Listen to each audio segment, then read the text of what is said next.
you seen happening between men and women right now? Women, I think, don't need men as Okay. much as they used to. And I think this is in part because of this whole sexual revolution and the pill and feminism and all these things, which has tremendous upsides.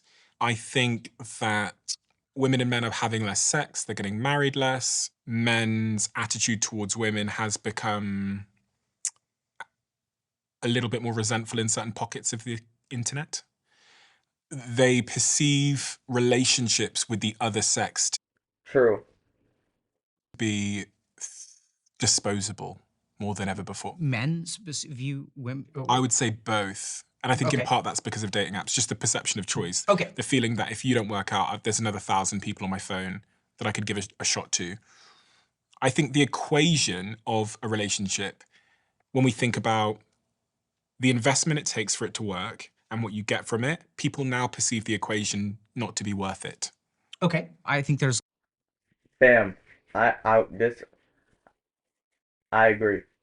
I The title says why 60% of men give up on women. I think I think that's just a catchy title. I don't think it's women that they're giving up on. Men are giving up on the lifestyle it takes to be with a woman long term, right? Men are giving up on marriage.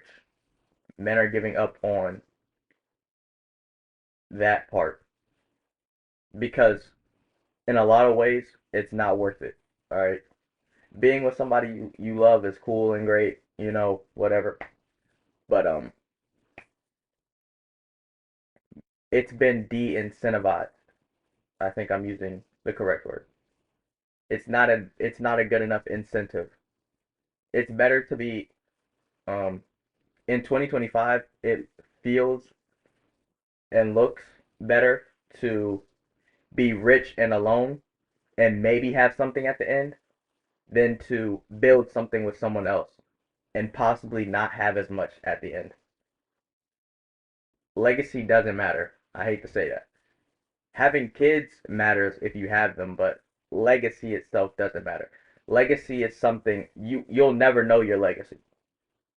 You'll never know. When you're gone, you have no idea what people are gonna say. a fully formed adult man, right? I think so. I hope Yeah. so. Yeah. Like you're like a man. You're Thank you. not like a kid. You're not like a dude in early stages of development. You've got a career, you've got a relationship, you're buying a house. Like you are an adult. Yeah. So if I was an 18-year-old Yeah. and I came to you, and let's say I'm your nephew or something like that, and I'm like, Stephen, fully formed adult, handsome man in relationship, I'm struggling to date. Yeah. What should I do? You want me to give you Yeah. advice? Fuck. I think you should work on yourself, Okay. especially as an 18-year-old man, because I think you need to, especially at that age, create some advantages. And so working on yourself could be learning, reading, going to the gym, building up the ability to provide for someone else and to protect somebody else. That's kind of really where I'd start. And again, that's biased because that's what I did at 18 years old. Great. I actually didn't date. I think I've been on 5 dates in my entire life. Okay. So let's say I do that. Yeah. And it doesn't work. Yeah. Okay, so I'm like, hey, I'm on this growth journey, and Yeah. I'm sure you've encountered this, and there are going to be people in the audience who are like, the reason they're watching this podcast is because they're trying to do that. They're still not getting dates, right? Yeah. It's still hard to find a girlfriend. Then what do you have to say to them? I had no idea this was such a huge problem to people. Like if you don't get it, who cares? Just keep going with your life. If it happens, it happens. If it don't, it don't.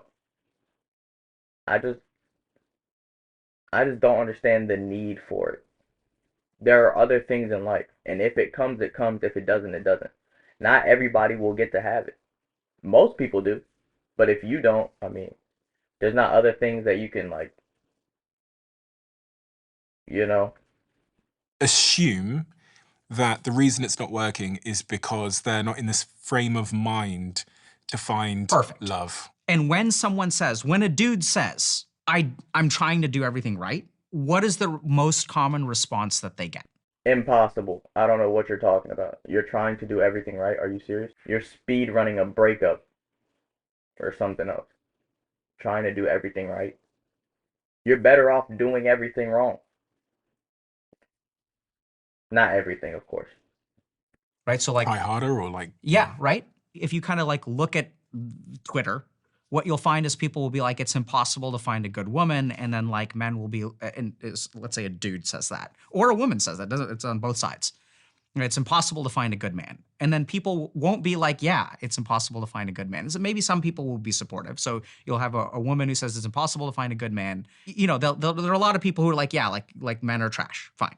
And then a lot of people will be like, you're not trying hard enough. You're not going to the right places. That gets, we as men get that a lot more because there's a societal bias that men don't need help, right? So if you look at like the comparison of scholarships, male-only scholarships versus female-only scholarships, there's about $4.9 billion worth of scholarships given out in the United States from private sources. Female scholarships outside of athletics are way higher than male scholarships. So if you look at athletics, the number is way higher for men. But the really weird thing is that like 60% of people who graduate from college or in college somewhere in there are women. So the people who need more gender-based support are men, but we don't really do that. We're usually like, if a man has a problem, this is a man's problem to solve. And when a man goes True, I didn't know that. I had no idea. That's very interesting. I thought for sure that men were giving more scholarships. out and says, I'm having trouble dating, but what people will say is men will say, work harder, try harder. You know, people will and people will really be nasty about it. They're like, do you not know how to talk to women? Stop being a creep, things like that. And then the other thing that we're sort of starting to, not starting, we're really seeing is that there is like this very, very like deep anger, entitlement. There's like this incel movement. You know, there's this like alpha male, beta male kind of thing. And I don't know if you kind of get this, but there's like a deep sense of like anger, right? There's like in men, and I think women feel it too. This is why women are so terrified. This whole thing about, would you rather be in a forest with a bear or a man? Did you hear about this? no. So like people would ask this question on Twitter to women. It's like, would you rather be in a forest with like a bear or a man? And like women feel safer with a wild bear than they do with a man. So I think people are picking up on this like existential, and I don't know if that makes sense to you, but there's like an existential like cry coming from men, which can manifest as anger. I think we're also seeing reflections of this like in South Korea with like dropping birth rates, right? Where like men are getting really, really angry. They feel really entitled. And I think this is where it's important to understand a biological difference, and we'll get to what I think is going on. So a woman does not need a man in order to pass her genes along, right? So I mean, like literally, I know it sounds weird, but like if you're a woman, you can just go to a sperm bank and you can get pregnant. Yeah. You can just have a child without, you can also argue that it's easier for women to find a man who is willing to impregnate them than it is for a man to find a woman willing to carry their child. But I mean, literally, we live in a society where women can just procreate if they feel like it, and men cannot.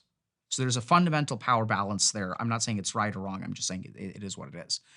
So I think what we're starting to see is actually like a mass extinction event. We are seeing natural selection for a group of men who have no options. Many years ago, I was a loser, and the world that we lived in necessitated my entry into third spaces.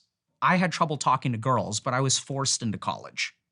When I got my first job, it was serving ice cream. I was forced to interact with girls. I was active in a summer camp where I met girls, was forced to talk to girls. So I sucked at talking to girls, but the world that I lived in was structured so that I still had to talk to girls. I never thought about this, but for people who struggle in this category and need help, I feel like the best thing to do is get some type of job or something. Like get a job, go to college or school, join the military, do something. Bro, there's people, men and women everywhere. If you have to do something, you're gonna end up speaking to somebody. I mean, I don't know. I genuinely just don't have this problem. Especially because I don't really care about stuff like this. But this was very interesting topic to me. Cause hmm, I don't know. That's just my opinion. No option to retreat from interaction and painful interaction with the opposite sex. I think literally what we're seeing, because all this stuff started to get really bad during COVID. So what happened in COVID was actually like a natural selection event, but it wasn't a natural selection event about life and death. That's what people think natural selection is. What happened during COVID, sure, a lot of people died and that's bad. But the post-COVID world, some people were able to adapt to it and some people are not. We're seeing a spike in social anxiety. Now I can work from home. Now I have pornography. Now I have all this stuff going on to where I'm not forced to learn how to interact with women. Does that kind of make Yeah. sense? Yeah. So now you can live your whole life at home. And I think what's starting to happen is literally natural selection. And the way that natural selection works is people think it's like, oh, if natural selection means I'm weak and someone is strong. That's not technically correct. Natural selection is you were made a certain way, someone else is made a different way, and then the environment changes. Which one of these two is suited to, it's not even adaptation because all the adaptations have been made. And I think the best example of this is like literally Darwin's finches. So you've got like, one finch that has like a hard beak that can crack a nut. You've got another finch that has a very sharp beak that can get like a bug out of like a cactus, like that has these very like tight flowers. And so if something happens and all the cacti die out, the birds that rely on the cacti bugs will start to die out too. They don't know how to procreate in this world anymore. And I think what we're seeing with like all these alphas, betas, incels, what we're seeing in South Korea is there is a whole generation of men that is like, we are literally watching them die out in real time because we've got 32-year-olds, 35-year-olds who do not have children, do not know how they're going to ever have children. And this is where, like, I know this sounds 35 still wondering if you want kids is kind of crazy. I ain't gonna lie. I'm only 20. I know in this moment I don't want kids. I don't want kids. In this moment, in 2025, I don't want kids. Nothing wrong with having kids. You know what I'm saying? Do what you do. But I don't want to have kids. And I'm not saying I'll never do it. Not saying, you know what I'm saying? But I just don't see, like, there's not enough incentive for me. And because I don't have kids, I'm allowed to be selfish. Sorry, I am. bizarre, but so that's actually happening. That's not bizarre. That's birth rate in South Korea is like 0.7. So there's a bunch of men who will never pass on their genes in the alpha male, beta male, whatever, like, in that kind of language, they talk a lot about like procreation and legacy and stuff like that. But I almost wonder, is there a mechanism in a human being that if your genes know they're dying out, what would they trigger in your mind? Right? And I think what they would trigger is exactly what we're seeing. This like existential panic, angst, even aggression, entitlement. Because if these men do not behave in this way, they're literally going to die out. So what we see in this post-COVID world is that people like maybe you or me who were like losers and didn't know how to talk to chicks in high school, we were forced into social interaction where we basically like, that's where we developed in order to, so that we could talk to girls. But in this post-COVID world, all those spaces are gone. There's no forcible interaction. So then there are some people for whom it's natural to talk to girls. And that's why like we see this dichotomy where it's almost like, some people like just put yourself out there, just work out, work on yourself and things will work out. And then there are a lot of other people who are like, that's not working. And I imagine if you went back like 200 years, went back to the Galapagos Islands and you took Darwin's finches and you put them on Twitter, you would see exactly what we're seeing. Some people are like, oh, like you have trouble getting bugs? Just crack a nut. Like just get better at cracking nuts. But they have something in their No pun intended. makeup, something in their attachment style, something in their tendency for social anxiety, something in their neuroticism, something in their circumstances, something in their support structure that allows them to put forth effort and succeed. And then there are these other people over here who will go to therapy, who will work on themselves professionally, who will show up on dating apps. And because of the shape of their face, which cannot be fundamentally altered, or some other thing which they're not even aware of, they grew up with a certain attachment style that they're not aware of. They grew up with on the spectrum. Take care. Hey, you hungry? Starving. Some call it picky. No tomatoes. And their capacity to make eye contact and emotional connections is very difficult. So there's this whole crop of people who I think are trying really hard. I don't think they're losers. I don't think they're like, eye contact and emotional connections is very difficult. So there's this whole crop of people who I think are trying really hard. I don't think they're losers. I don't think they're like pathetic or anything like that. I think there's something about the architecture of how these people are built. Standard advice does not apply to them. And what I feel when I sit with these people is like someone who is dying out. Like that's what it feels like to sit with. This person's life, they're not living a life. They're in a slow, protracted process of dying. And when you are in a slow, protracted process of dying, pornography shows up. And then you've got this weird thing that goes on where you get this spurt of dopamine, this existential dread of like, I am not getting to participate in life. There are all these people out there that are participating. They tell me, oh, you should do this, but it doesn't work. And it's just imagine how terrifying it is. If someone gives you advice, there are all these people out there that are participating. They tell me, oh, you should do this. Bingo. The only way I was mature in high school was logically, right? I used to think to myself, right? Like, dang, I don't want to leave high school because I know that real life comes after.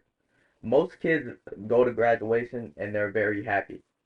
When I graduated, I was highly upset because I understood that real life was coming. The reason I bring that up is I've always thought logically. He just said most people who act, right? You know, you're in high school, people are doing different things. The thing he's talking about in particular, you know what I'm saying, getting down and dirty. You feel what I'm saying? At the time, what I didn't understand is people talk about it as if it is nothing, but they also talk about it as if it's the best thing, right? How can something be so great but just be so casual? And now that I'm an adult, it's different, but that's the problem that people are having. But adults. But it doesn't work. And it's just imagine how terrifying it is. If someone gives you advice that's supposed to work and it doesn't work for you, how Yeah, and then they're giving two sides of advice that are contradicting each other. fucked are you? Right? Because that's the answer. It's like some people have cancer, we give them cancer treatment, they get better. But if some people have cancer and everyone's like, hey, do this chemotherapy, and it doesn't work, then how screwed are you? You're very screwed. So this is, I think, what we're seeing, this deep existential loss, this desire for connection is somehow like intersecting with pornography. Because I think pornography addiction has a spiritual component too. And if you talk to people who are addicted to pornography, they can feel it. They feel like spiritually like empty. They're like, I'm not doing anything with my life. So one of the two variables that correlates with pornography addiction, the two strongest variables that correlate with pornography addiction, one of them is a sense of meaninglessness in life. And there's a weird spiritual angle that I talked about. But the other really simple thing is, you know, if you want to stop watching porn, you need to have a reason to stop watching porn. And the problem with porn is that you can be kind of like living your life, and then in the in-between hours when you're like back from work and before you go on a date, or maybe you're swiping on Tinder and no one's really answering or whatever, like you just have these hours in the day where there's nothing going on, you're not living for anything, so you might as well jerk off. I mean, there's a lot that I'm thinking about. The first is, if we go back up to your point about this being a bit of an extinction event, it poses a question about like, what do you do about that? Mm-hmm. You said also people are trying to implement the advice, but it's not working. Mm-hmm. Now, does that mean that that's a question of like motivation, discipline? Is it bad advice? What do we do there? And the third, I guess, question that comes to mind is, does society have a responsibility to intervene in some way to correct this? So I think, does society have a responsibility? I don't think that is a real thing. I agree. I don't think society has a responsibility. And If you literally look at how like life goes, it is what it is. I'm gonna keep it a buck. You either fix it or you don't, in my opinion. I don't think that other people have the responsibility to fix that for you. Now, would it be nice if society helped everybody? Yes, it would. But that makes no sense. Like, just look at how the world is. It don't work like that. I have never seen society take a responsibility. I don't think society can take a responsibility, right? So if like how do I get society? Like who do I talk to? But if you think about other people that Mhm. are in marginalized groups, society intervenes to make the Who is world, society? the governments and the way that we make our laws and the way that we give out money and grants and the way that we shape our communities. Yeah, so I understand the question, but I think like this, and this is just the way that I think. So if I ask you what is society, you say the government. And then who is the government? What is the government? It's people. Yeah. So I think this comes down to forget about societal responsibility. And I think this is one of the problems, not to say that it is the problem, but this is just the way that I think. There was a case, I don't remember her name, of a woman who's being sexually assaulted in public, like on a street at nighttime. And there were a bunch of neighbors who were like aware that the sexual assault was happening and no one called for help. And the reason no one called for help is because everyone assumed that somebody else would call for help. You know, whose problem is it? Oh, society should fix this. And the moment that we say society should fix this, we stop taking individual responsibility. And the moment that we stop taking individual responsibility, like unless someone shows up and runs for office and says, my goal is to do this, which by the way is happening in like South Korea. So like conservatives that are very like, there's this huge tension in South Korea right now between men and women and this 4B movement where women are like, we're not gonna have kids anymore. And then there's like this conservative kind of like pro-masculine kind of movement that is moving into government and says like, this needs to change. And we see governments responding to this mating crisis. Right. So I think like China is now paying people to have children. So there's all kinds of like moves that are happening. So is it society's responsibility? Like, I don't know. So I think if society doesn't do anything, what's going to happen will be really simple. And that's what I mean by we're witnessing a mass extinction event. We have a group of young men who are somewhere between 15 to 50 who will just never procreate. And then they will literally die out, right? Their genes will not be passed on. And for the people who do procreate, they will have been adapted to the post-COVID world. Yeah. Right? So they know how to form, they succeed on Tinder. Whereas like if you go and you look at like, if you go to like some kind of senior event and you look at all the people who have grandkids, half the men there would not have succeeded on Tinder. Yeah. Right? And this is something that really like shocks people when I kind of tell them this, but if you want to see like who's succeeding, it's not the dudes on Tinder who are getting laid 15 times. Like go to like I mean, this is sometimes a little creepy, but like if you go to a playground, you're going to see like a lot of like average looking men with like average looking dad bods, which with average median incomes who are like having kids. And that's what's really happening. But even those men are adapted in some way, right? Because they're not exceptionally attractive, they're not exceptionally rich, but they have something going on in their psychological makeup which allows them to form bonds and procreate. You just said that a huge amount of men between the age of 15 and 50 will not pass on their genes. They will effectively die out of the gene mating pool. So people will hear that and many people will go, well, that's evolution. Yeah. But I want to understand if there's a counterpoint to that. Should society intervene? Why should we be intervening? Like, I get it. We need a new generation. Understandable. I completely understand that. Like, what are we supposed to do about that, gang? Like, I'm gonna keep it a buck. Some people just don't want to do it. Other people do want to do it and can't do it. What are we supposed to like hold their hand? Gang, I truly believe, right? I truly believe if you just focus on what you're doing, if that is something you want, it will come to you whenever it comes, you know. But if it doesn't come, keep focusing on you. And if that's something you want so bad, then go and find it the right way. in the short term, we're going to have a lot of men who are... Bro, like, you mean to tell me you're gonna go your whole life and the only thing you ever try to do was have kids? You didn't try anything else? gang, like you have years to try things that you want to do. And kids was the only thing you wanted to try. Disillusioned, that become incels, find themselves in pockets of the internet, are resentful, all those kinds of things. But should society intervene to course correct that? Should we put systems in place to make sure that those men meet partners? I'm gonna answer that question with a question. Okay. If I don't think you can put in a system that's like, I don't think that's even possible in these terms. I don't think that's possible. Without it being like, without it literally being conditioning. a huge swath of people are dying out from cancer, Yeah. should we intervene with that? Yes. If a huge swath of people are dying out from like a virus, should we intervene with that? 100%. Yes. If a huge swath of people are dying out from genocide, should we intervene with that? Yes. So I think there are two important things. One it's is slightly that different though, isn't it? it Because is. it's whether so one is about death, yeah. right? So one is like if a human being is dying, Mhm. we should step in. But natural selection isn't necessarily about death. This is what's really tricky about it. This is why I think it gets hard. Natural selection is about passing on your genes. Yeah. Right? It's about creating viable offspring.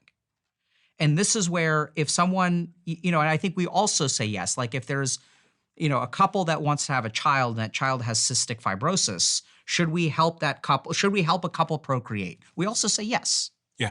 So that's why we have IVF and things like that. So I think that the tricky thing about the reason that this is different is because that's a couple.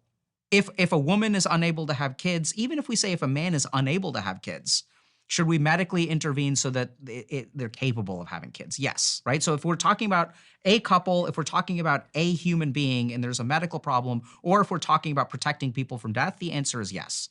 This is a new question, which is, do people have the right, and I don't know if right is, maybe that's the right word, to reproduce?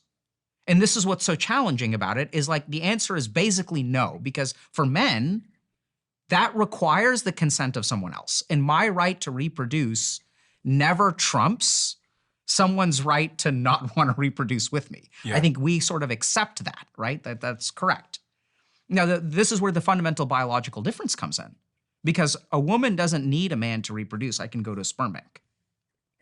And once again, you can argue that you can get laid if you want to, but that hasn't been my experience. I think women struggle with loneliness and finding sexual partners and stuff quite a bit as well. There's some really bad perception on the internet. So I think this is like a new problem for society, which is why it hasn't been solved. Now, that's why the track that I take, I don't know what the societal answer is. I'm not a sociologist. So what I have found, thankfully, we don't need to solve, or I don't think we need to solve that problem. Does it need to be solved? Sure. Should someone solve it? I think so. But I think what I found works really well is that usually the problem that these men are failing to adapt to can be fixed. But the problem is that the solutions that work for the people who are successful will not work for the people who are unsuccessful. These are apples and oranges, right? So and this is the big mistake, is that when I say, okay, I am happily married with 2 kids, but the thing that I did won't work for these people. That's been my clinical experience. My advice does not work for them. Your advice won't work for them. What we need is a different system that addresses their fundamental problems. Right? Because I had what it takes internally. I was loved as a child. Like this is how deep it runs. So I knew how to give love and receive love. A third of the men that I meet do not know how to give love and do not know how to receive love. Has nothing to do with their Tinder profiles. That's why they're fucked.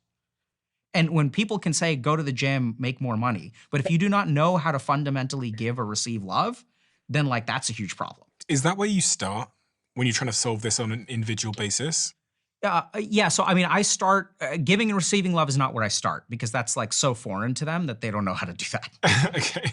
Right. So I think there are a couple of things. The first place that I start with most men is in understanding their emotions. So we have all kinds of patterns that we engage in that are driven by different parts of us that we have no insight into. And usually this is where the money is. So I had a great conversation yesterday with a buddy of mine, and he gave me this fantastic example, which I've seen so many times. So there's a lot of women will talk about men who are afraid of commitment. Yeah. So it's like, oh, like I'm dating this person, he's great, but he's afraid of commitment. He's afraid of commitment. And then it kind of becomes like, oh, like the dude is like, he like needs to step up and he needs to like be a man and needs to like learn how to commit. So we sort of put the onus on the man. You're afraid of commitment. You need to fix that. It's a really funny thing is if you look at like women that I've worked with, they sort of fall into this pattern where they date men who are afraid of commitment. And that's why they're looking for commitment because they haven't found it yet, right? And so the really funny thing is sometimes women will select for a man who is afraid of commitment because deep down, they're afraid of commitment. So, I mean, that's pretty obvious. That's obvious. Yeah.